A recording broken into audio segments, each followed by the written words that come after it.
Λοιπόν, έσω έτοιμη, διότι εδώ έχουμε μερικές από τις Mystery Bag, οι οποίες είναι διαθέσιμες από τέλος της εβδομάδας και μετά, για όποιον θέλει να κάνει τις προπαραγγελίες του, και ετοιμάζονται κι άλλες.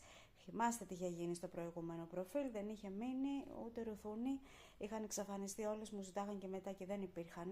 Οπότε είναι η Mystery Bag Απριλίου, η κάθε μία έχει μέσα προϊόντα πανάκριβα μαγικά, είτε πανασύνδεσης, είτε χωρισμού, είτε εργασίας, κούκλες χρημάτων, πολλά πράγματα. Έχει ενεργειακές πέτρες, έχει πάρα πολλά ενεργειακά βραχιόλια, πολλά και άγνωστα για μένα, διότι εδώ τα έχουν ετοιμάσει από τις εταιρείες μάλλον που συνεργάζομαι, οπότε όποιος θέλει μπορεί να κάνει τις παραγγελίες του, να μου στείλει μήνυμα είτε στο Instagram είτε και στο TikTok για να το κλείσουν.